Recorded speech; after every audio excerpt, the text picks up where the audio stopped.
Life is not fair, and that is the reality. Disease and accidents don't care if their victim is a good person. They have no reason, no justification, and no mercy.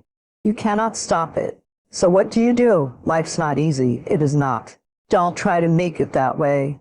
Life's not fair. It never was. It isn't now, and it won't ever be. Keep going because there are people who don't want to see you succeed. Keep going because you want to prove those people wrong. You want to knock the naysayers down. You want to make them your footstool. I'm telling you, keep going when you face opposition. I'm telling you, keep going when you face adversity. People always ask me how I went from coming from Liberty City to being selected as one of the top 5 speakers in the world. I was willing to work. Most people are not willing to do that. I was moving. I wanted to write this out, keep it moving. One of the things you don't want to do is become comfortable with where you are when you know in your heart that you can have more and do more.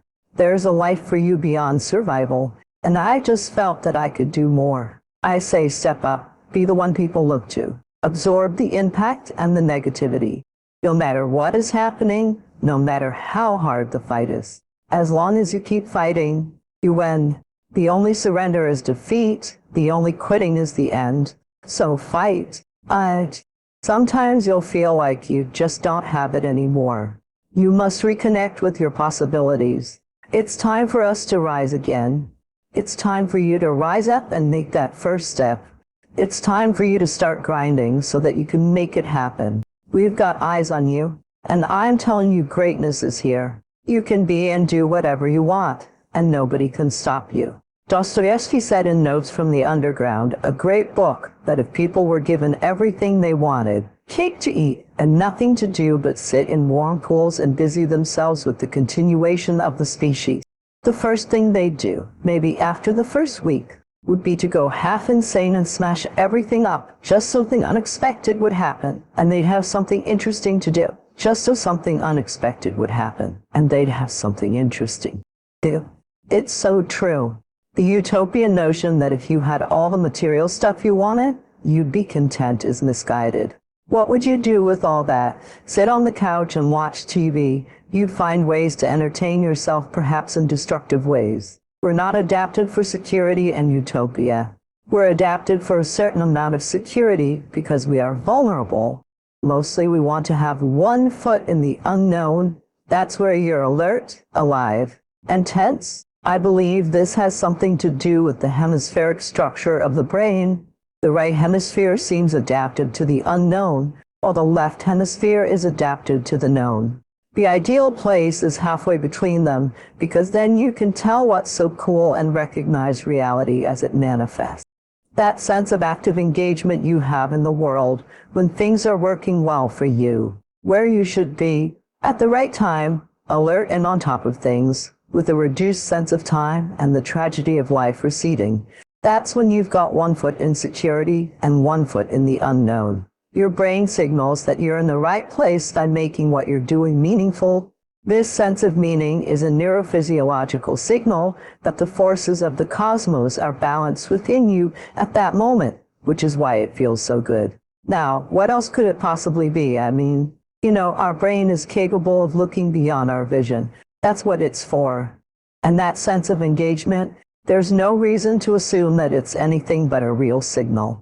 You could reduce it and say the problem with being where you know only is that you don't know everything, which will be a problem in the future. The problem with being where you know nothing is that it's too overwhelming. You might go into panic mode because anything can happen and you can't handle it. So you've got to mediate between those two states. You want to be secure enough so that your physiology isn't revving out of control, and you want to be out there in the unknown enough to keep updating yourself constantly. That's the place where information flow is maximized. You know that because that's where you are when you're having a really interesting conversation with someone, gripped by a book or really into a movie, or maybe something you do apart from your work, or even in your work.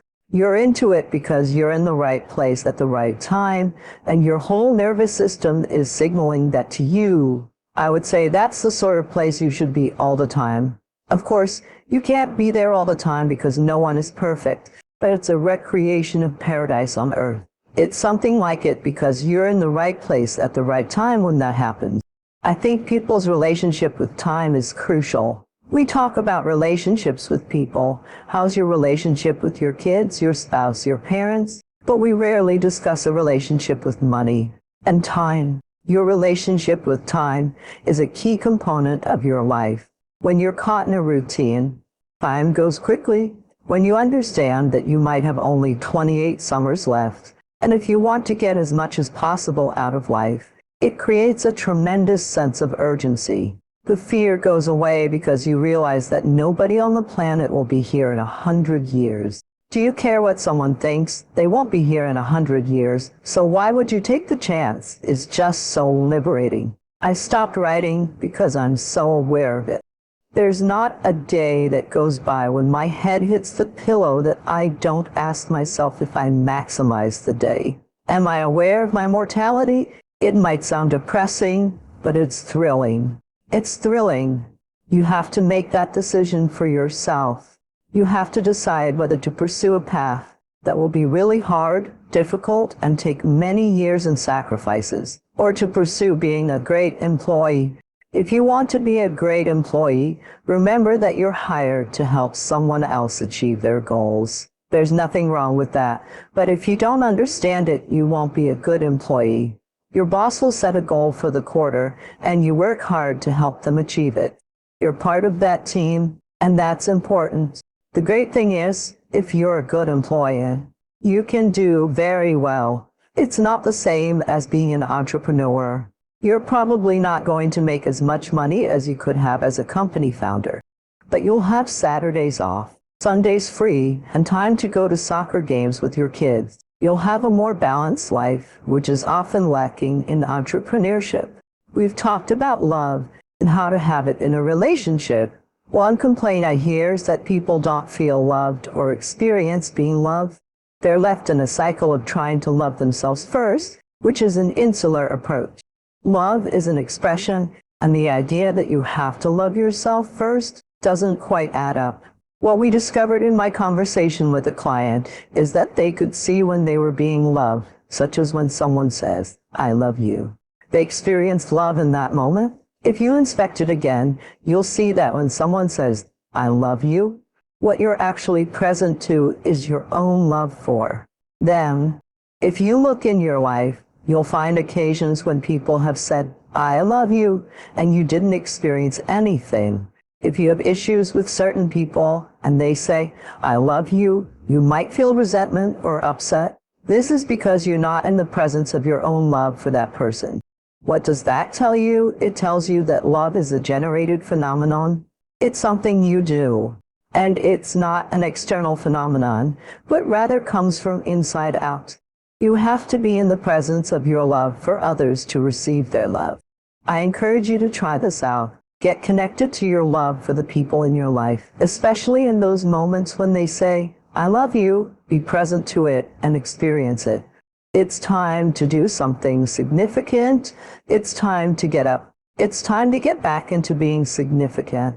Just woke up. You got to do what you got to do. What are you going to do today to walk towards your goal? Everybody wants the surprise, but nobody loves the process. Everybody wants to be a champion, but nobody's willing to put in the work it takes to be a champion. Everybody wants to hold up the trophy and say, "Man, I did it," but nobody's willing to put in the work to achieve it. I love the process. I love the thought of working for what I want. I firmly believe you're never supposed to wish for it more than you're willing to work for it. Your expectations should never exceed your effort. A lot of people wish but aren't willing to work. The great thing about life is that it tests all of us and sees how badly we really want what we say we want. If you're still talking about your dreams and goals but haven't done anything, just take the first step. I'm asking you to take the first step. The first step is to stop talking about it.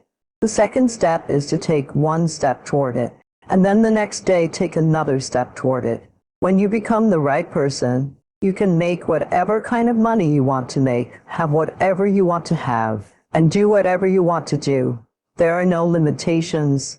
Average people are too scared to shine the light. too self-conscious to be vulnerable. But it's from that place of vulnerability that you find greatness, your identity, and the power it takes to change the world.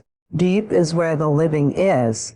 If you want to taste greatness, you have to be willing to venture into the unknown, the place that scares you. Stop tiptoeing into your destiny. Get out of your comfort zone and be all that God made you to be. Whatever dream you have, use all your energy to make it a reality. Push yourself to become the person you are destined to become. It's not easy. It's hard changing your life. I'm talking about a problem in my life. For you, I don't know what it is, but that problem you cannot ignore. It will not go away on its own. You won't just wake up one day and find it gone. It will haunt you for the rest of your life. So, from personal experience, deal with it.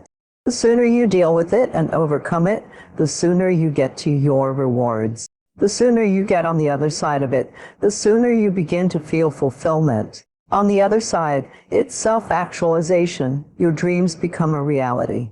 The sooner you deal with the fact that you have testing times, the sooner you can create a solution and move past it. Deal with it. If you and your children don't have the best relationship, deal with it.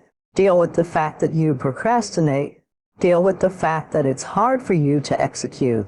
Deal with the anxiety you feel every time you're about to reach another level of success. Deal with the guilt of being successful.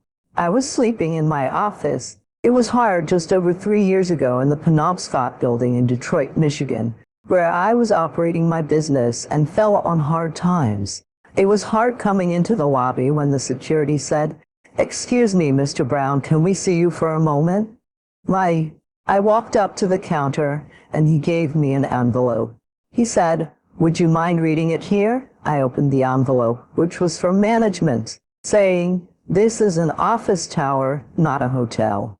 Please do not sleep in your office." I said, "Excuse me, sir. I just worked long hours creating my business. I'm an entrepreneur, and right now things are bad for me, but they won't always be this way. I'm not trying to make this my home." When violated, it was hard coming through the lobby. Sometimes people laughed, saying, "There's a guy talking about becoming successful. And look at him, he's bathing in the bathroom upstairs on the 21st floor. He sleeps on the floor with 2 other dreamers up there. Look at him." It was hard to speak to people while facing financial difficulties in my own life. I was behind on my bills and my dreams, and I told them, "You can live your dream." It was very difficult to pick myself up each day, believing I could do it. There were times I doubted myself, asking, "God, why is this happening to me? I'm just trying to take care of my children and my mother. I'm not trying to steal from anybody. How did this have to happen to me?" It was rough when I lost my job and could not find enough.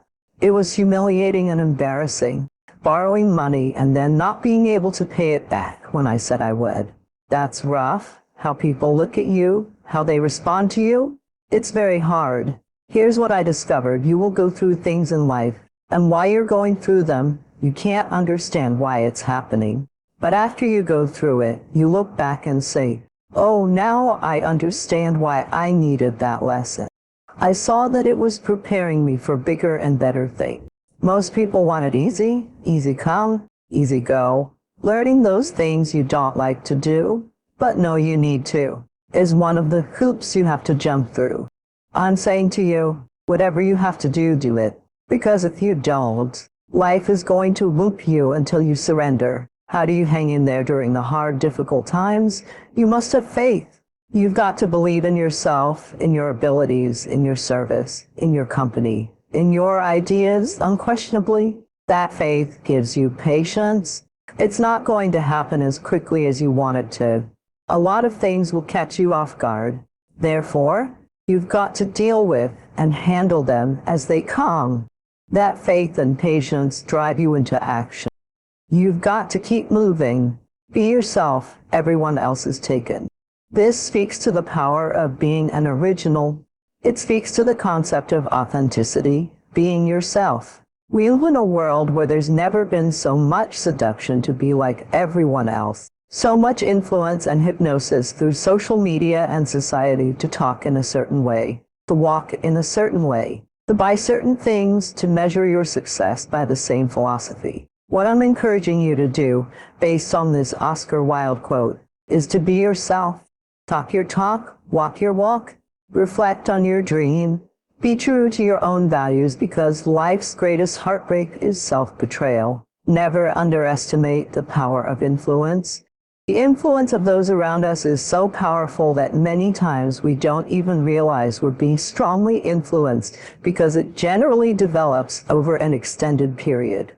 Peer pressure is an especially powerful form of influence because it's so subtle. If you're around people who spend all they make, chances are excellent that you'll spend all you make.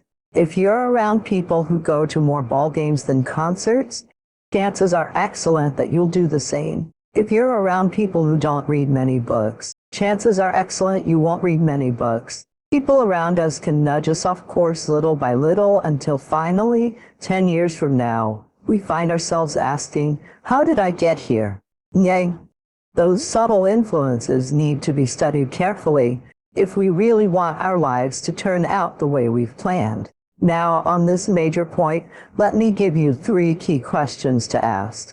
This may help you make a better analysis of your current associations. Here is the first question: who am I around? Make a mental study of the major people with whom you most often associate. Evaluate everyone who is within the circle of being able to influence you.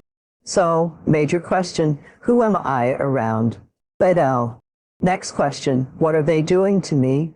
That's a major question to ask. What have they got me doing? What have they got me listening to? What have they got me reading? Where have they got me going? What have they got me thinking? How have they got me thinking? How have they got me feeling? What have they got me saying? You've got to make a serious study of how others are influencing you, both negatively and positively. Now, maybe the influence of all those around you is okay, but just ask yourself, it doesn't hurt to ask. Who am I around and what are they doing to me? Now here's the final question. Is that okay? Maybe the people you associate with and their collective influence is okay. But then again, maybe it's not. All I'm suggesting is that you take a close and objective look. Everything is worth a second look, especially the power of influence. Positive influence can have an incredible effect on your life, but so can negative influence. Both will take you somewhere, but only one will take you in the direction you truly wish to go. It's easy to dismiss the things that influence our lives. The man says, I live here, but I don't think it matters. I'm around these people, but I don't think it hurts. I would take another look at that. I've got a good phrase for you. Everything matters.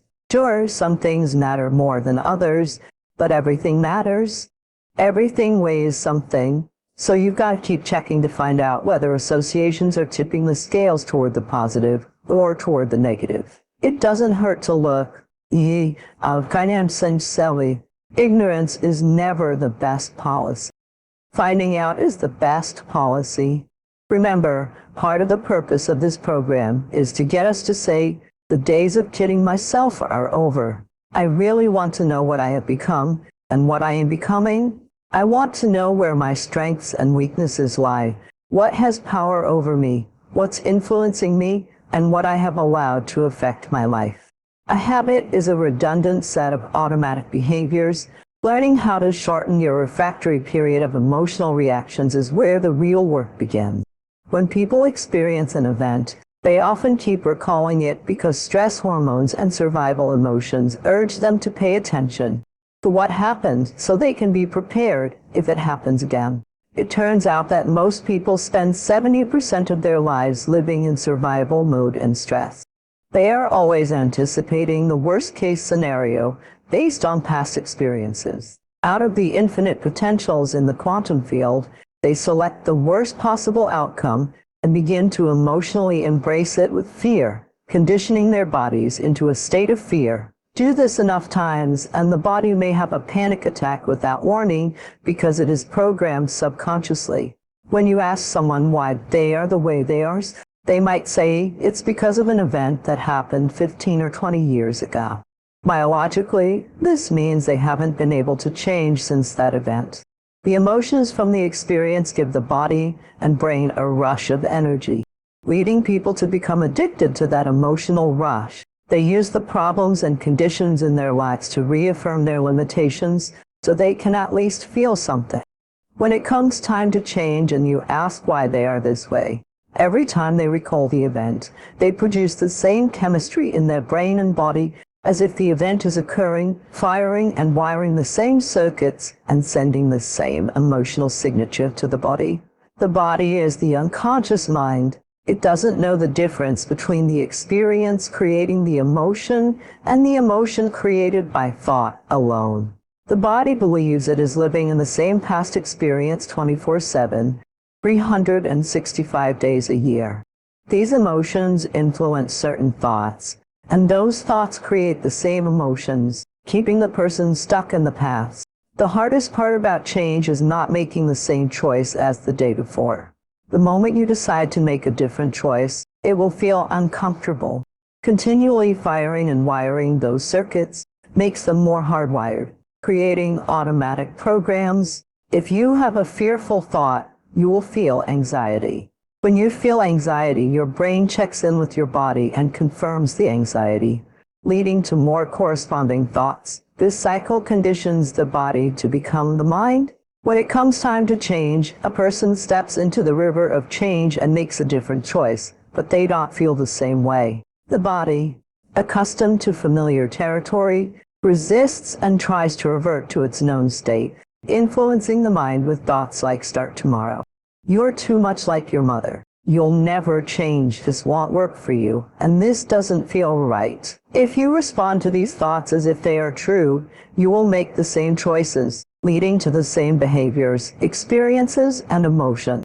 The notion of the body becoming the mind or the unconscious mind means that if you think about a future worst-case scenario and feel the emotions of that event, your body doesn't know the difference between the actual event and the one created by your thoughts. Most people constantly reaffirm their emotional states.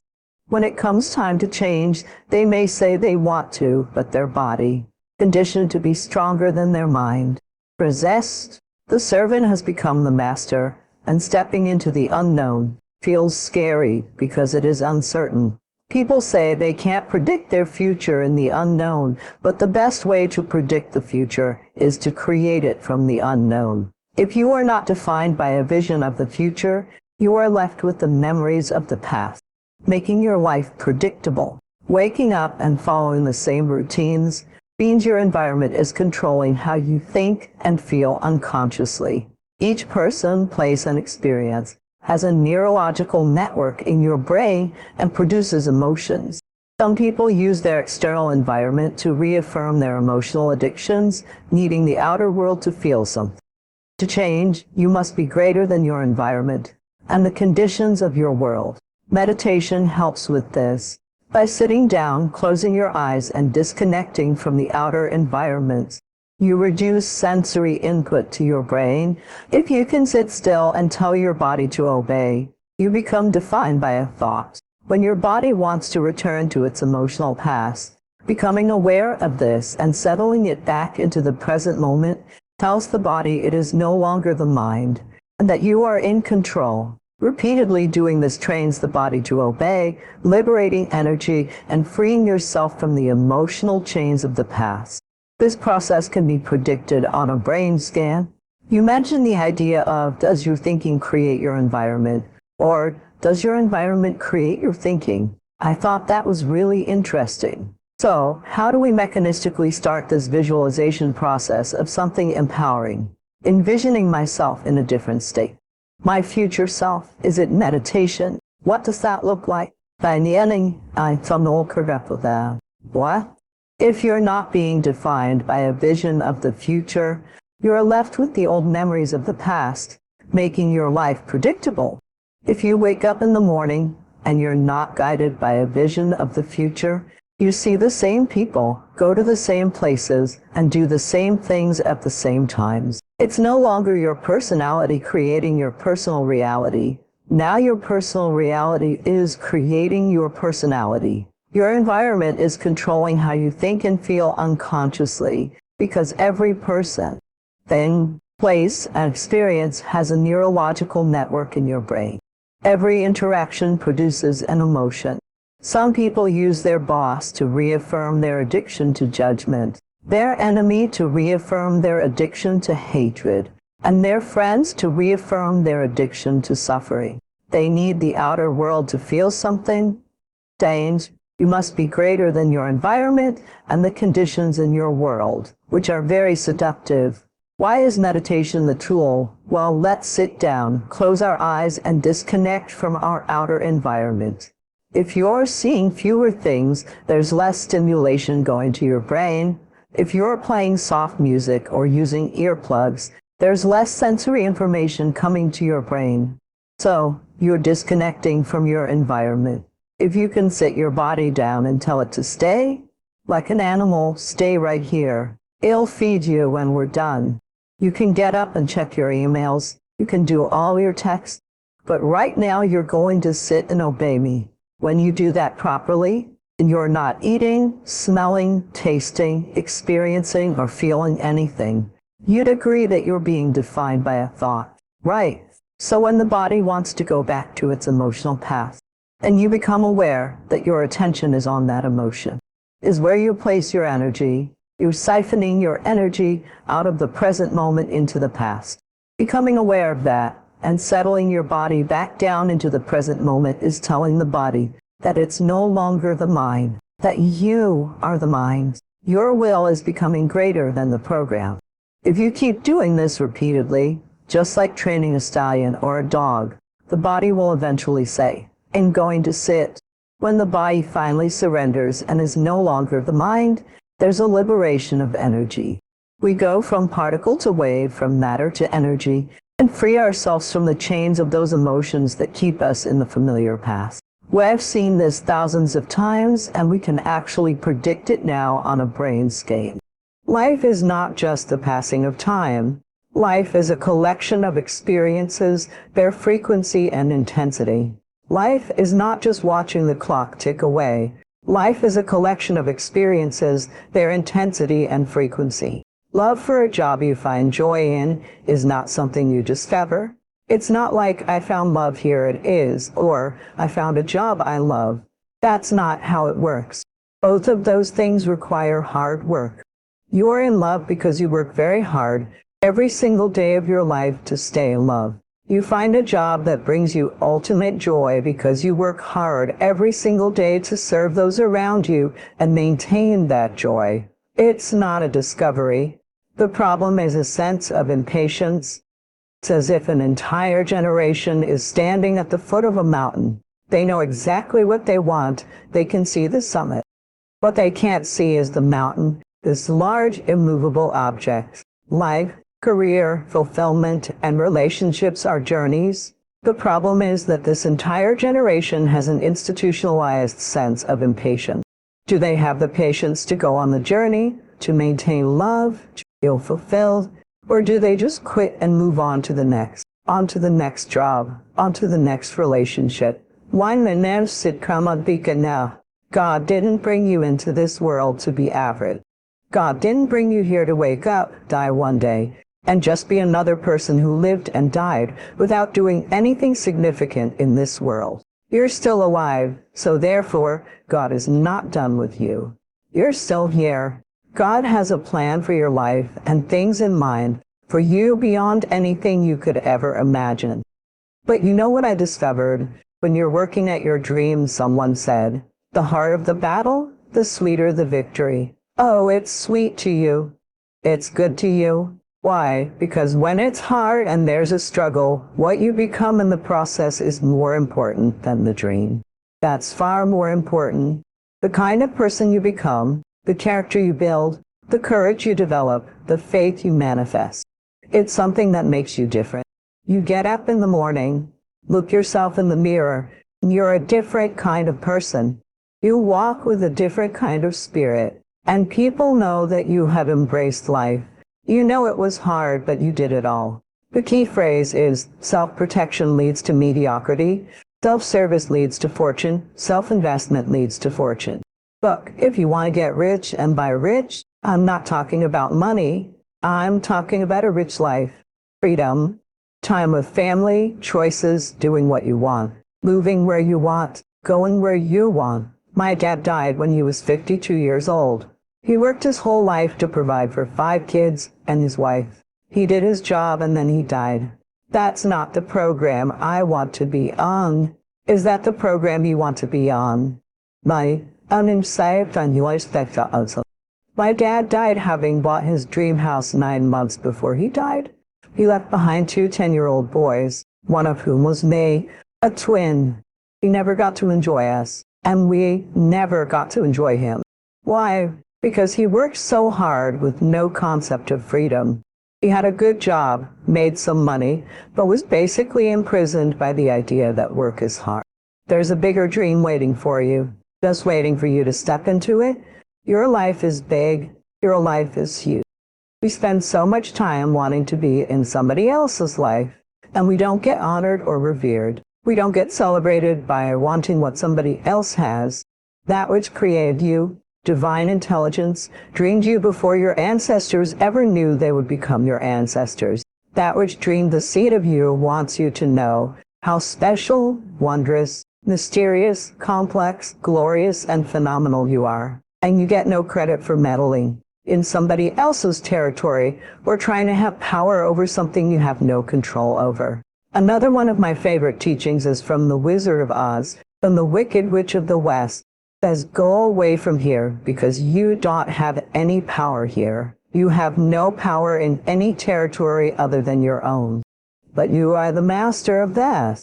You get to be the master of your own fate. You get to be the captain of your own soul. If you just manage that, if you just take care of your territory, all the glorious, wondrous opportunities and possibilities that are waiting for you will unfold. So the question is, what are you resisting? What are you pushing against? What are you not allowing? What are you blocking? Because you have this idea of who and what you're supposed to be.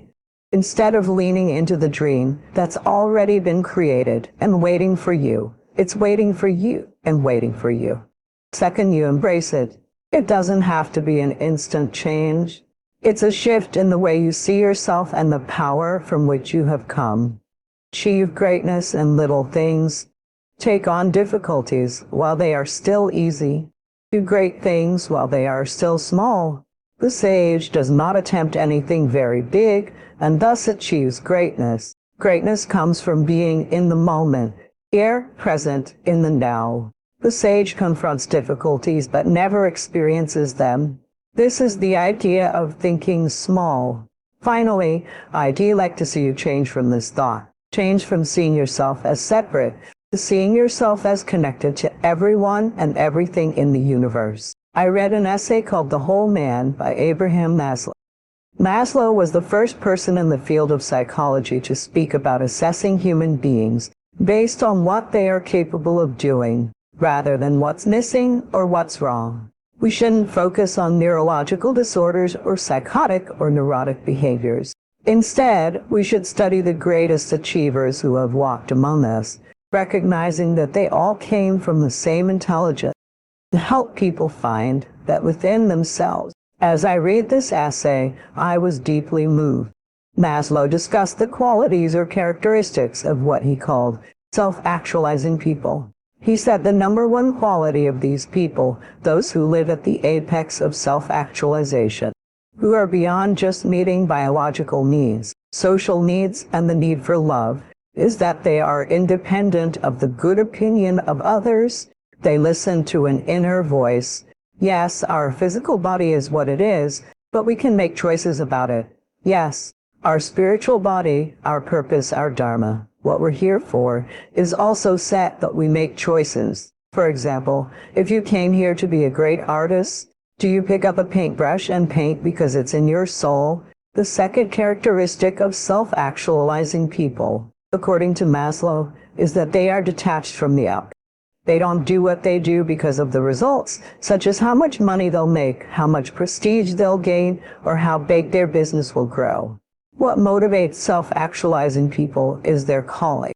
I found myself reading the Bhagavad Gita for the third time in the last 3 months. I keep reading it over and over, just like when I read the Tao 8 years ago. The Buddhist proverb says that when the student is ready, the teachers will appear. It's not a matter of whether there are teachers. There are teachers everywhere. Everything is a teaching. The question isn't whether teachers are present. The question is how willing you are to pay attention, to listen to that inner voice that no one else can hear. It takes a kind of fearlessness because fear is such an omnipresent force in our lives. I do what I do because of the passion I feel. I am not here because of what you paid me to be here for. I am not here because of any need I have to sell another book. I'm not here for anything external for myself. I am here because I have passion within me